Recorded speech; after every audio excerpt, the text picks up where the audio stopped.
Vou te explicar agora, então, duas ferramentas básicas que a gente usa aqui na Trato, na consultoria, usa em diversas situações, desde o planejamento até muita parte de execução, que é a forma de você pensar em qualquer coisa, só que você vai transformar isso num papel em conjunto e comunicar com as pessoas, e vai fazer bastante diferença. Então, a ferramenta 1 que a gente vai falar é o 5W2H, que a gente já falou em live anterior. Eu não vou voltar explicando.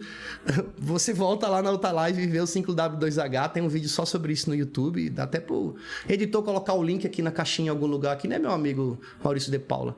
E aí a gente vai para o assunto, né, da nossa ferramenta, que é o 5W2H, e que eu posso entender de forma bem resumida, que é sobre responder o que, por quê, quando, como, onde, quem, quanto custa. Basicamente é isso. Só que cada pergunta tem uma resposta escrita. A segunda ferramenta, que é essa que eu vou explicar agora, deixar aqui detalhado, é uma matriz SWOT. A ferramenta chamada matriz SWOT. In English, SWOT, S-W-O-T. Em português, eu gostaria de dar a sigla em português, mas a sigla em português ela não tem graça, porque ela se chama matriz fofa. Fofa? Ah, irmão, fofa o quê, rapaz? Matriz SWOT, que é quase SWAT, né? Então, matriz SWOT, que é sobre S de strengths, que são as forças, W, weaknesses, que são as fraquezas, então forças e fraquezas, O de opportunities, as oportunidades, e o T de threats, ameaças. Então em português fica fofa, né? Forças, oportunidades, fraquezas e ameaças, fofa. Em inglês SWOT, eu vou falar só em SWOT aqui, tá? Então, como é que você faz isso na prática, tá? Você pega um papel ou um documento no computador e vai escrever quatro quadrantes ou 4 quadradinhos e vai escrever em cada um deles essas iniciais. SWOT, tá? Ou você escreva fofa. Fofa, vamos falar fofa, que nós estamos no Brasil, né? Mas que fofa é. Eu gostei em espanhol, que em espanhol fraquezas é debilidades, débiles, não sei como é que se fala isso, mas são debilidades. Então fica matriz foda, né? Interessante. E aí, vamos falar, né? Então, quando a gente fala das suas forças, que é o S, o strengths, quando você fala dessas forças, a gente está falando de o que a gente tem, tá, de positivo, que é interno nosso, é nossa força, tá? Então, isso é interno. O que tem de bom? Quais são os pontos positivos desse projeto que a gente vai fazer? No caso, que é o ano de 2025, eu vou dar, né, essa visão, né?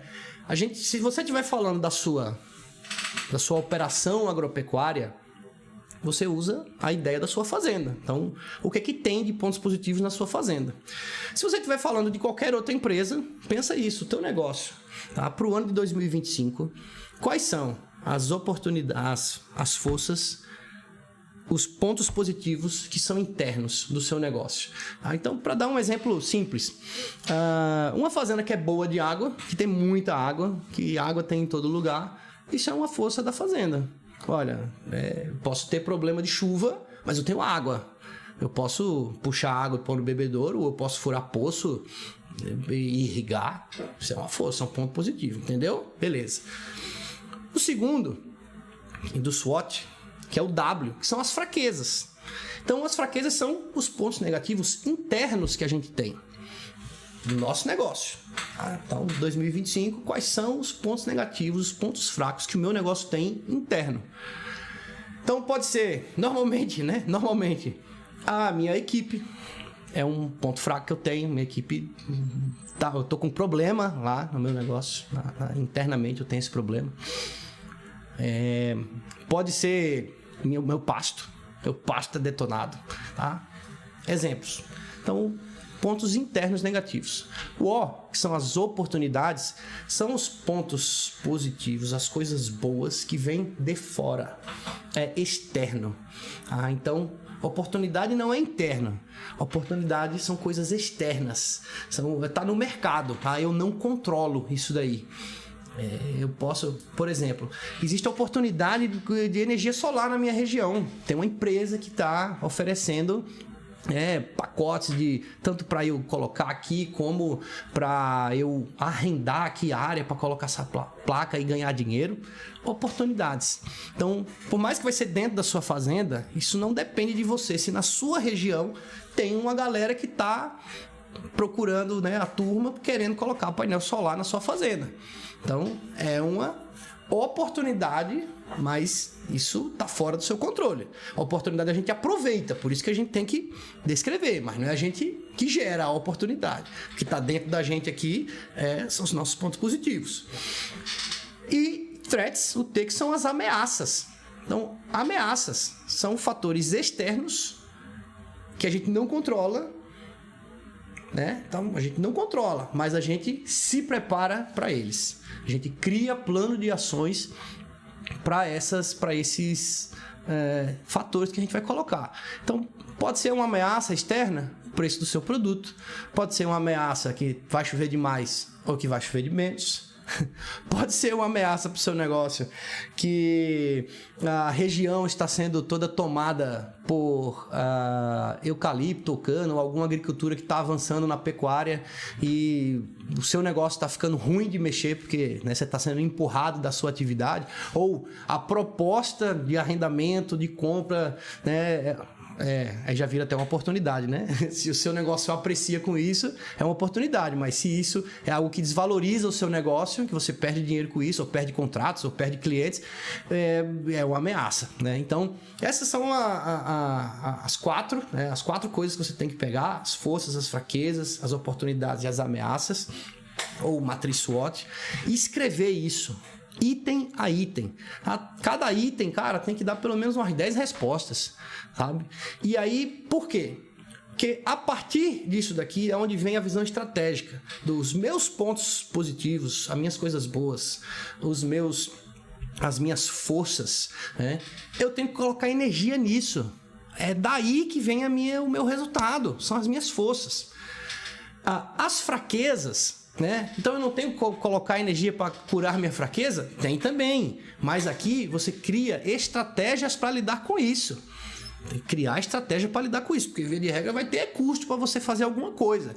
Então você tem que, ao máximo, tentar ser eficiente. A gente não pode falar em não gastar dinheiro, porque não gastar dinheiro muitas vezes é um erro, mas gastar o dinheiro certo e parar de gastar o dinheiro errado, aquilo que não era para você gastar, que também é tão ruim quanto gastar o dinheiro errado, é não gastar onde tem que gastar.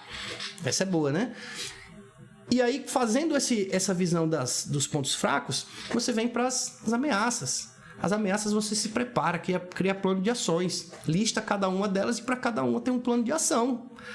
E para as oportunidades, você cria estratégias para concretizar essas oportunidades. Para cada oportunidade que você colocar lá, você tem que listar ações que são feitas para um novo planejamento para cada coisa. E aí você vem com o 5W2H para cada coisa dessa.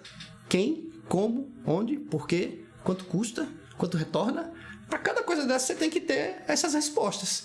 Quem vai fazer isso, quais são os recursos disponíveis que tem, para você poder tomar decisão de tudo que você vai fazer. Então, via de regra, isso é bem simples de fazer, tá? O planejamento, quando a gente chega na parte... Qual é a parte agora assim, mais importante dessa matriz toda? É a gente entender aonde a gente deve ir, aonde a gente não deve ir, onde a gente deve atacar, onde a gente tem que recuar. E a partir disso, você montar a ferramenta, Aí um bônus aqui, de falar sobre essas ferramentas. A ferramenta que todo empresário e toda pessoa que movimenta dinheiro, ela não pode deixar de ter o controle do fluxo de caixa, o orçamento do ano que vem. Porque é aí que a gente vai ver se a gente vai conseguir fazer o que a gente quer. Então agora, essa época do ano, a gente faz a discussão com todos os clientes que a gente tem aqui na Trato, com todas as pessoas que a gente quer falar sobre um planejamento do ano que vem. A gente vai falar sobre uma matriz SWOT. E a partir dessa matriz SWOT a gente vai sair com um monte de ação, com um monte de tarefas a serem feitas, com objetivos claros do que a gente precisa fazer e com um plano em que esse plano, além de estar por escrito, porque você colocou aquilo dali, escreveu aquilo dali, você cria um orçamento que vai mostrar mês a mês quanto de dinheiro você tem que ter em cada mês. Não é só ver o total. As pessoas tomam decisões de planejamento. Vou fazer tal coisa. Quanto custa? Custa tanto. Tá bom, vamos fazer. Entre esse tanto que você achou no começo e o que sai no final, tem tanto diferença no total, quanto tem diferença no enquanto isso. Tá? E esse é o problema que quebra a maioria dos projetos, que faz com que os projetos deem errado, é faltar dinheiro no meio do caminho. Isso é muito óbvio, isso é primário. Pois é, mas como você faz isso? Com orçamento. Orçamento em mãos é isso que você dá para os teus sócios, é isso que você mostra para quem precisa, inclusive para o cara do banco, se você estiver precisando tirar dinheiro para financiar o seu projeto, é isso que você vai ter que mostrar para ele, o orçamento do ano que vem, contando com todas as variáveis, não somente a operação isolada. Eu compro um boi magro, eu vendo um boi gordo, eu gastei nutrição, mão de obra e ração. Eu falo só disso. Não é só isso. Tem mais um monte de coisa que está envolvida em você ser o empresário que está envolvido nisso. Da onde vem o dinheiro, para onde vem o dinheiro e quando. Que aí você consegue ver com antecedência, quando você mostra um orçamento, primeiro você já vê se dá certo ou não essa ideia. E se eu estou vendo que lá no final não sobra, já tá errado. O jeito de fazer é esse, tem que sobrar. E tem que dar para chegar lá. Tem que ter fôlego para chegar lá, cumprindo com todos os compromissos, que senão o negócio desanda. Esse corte que você acabou de assistir é da nossa live raiz, que acontece às segunda-feiras, às 19h30. Você já se inscreve, dá um like, compartilha esse perfil e eu te espero na próxima.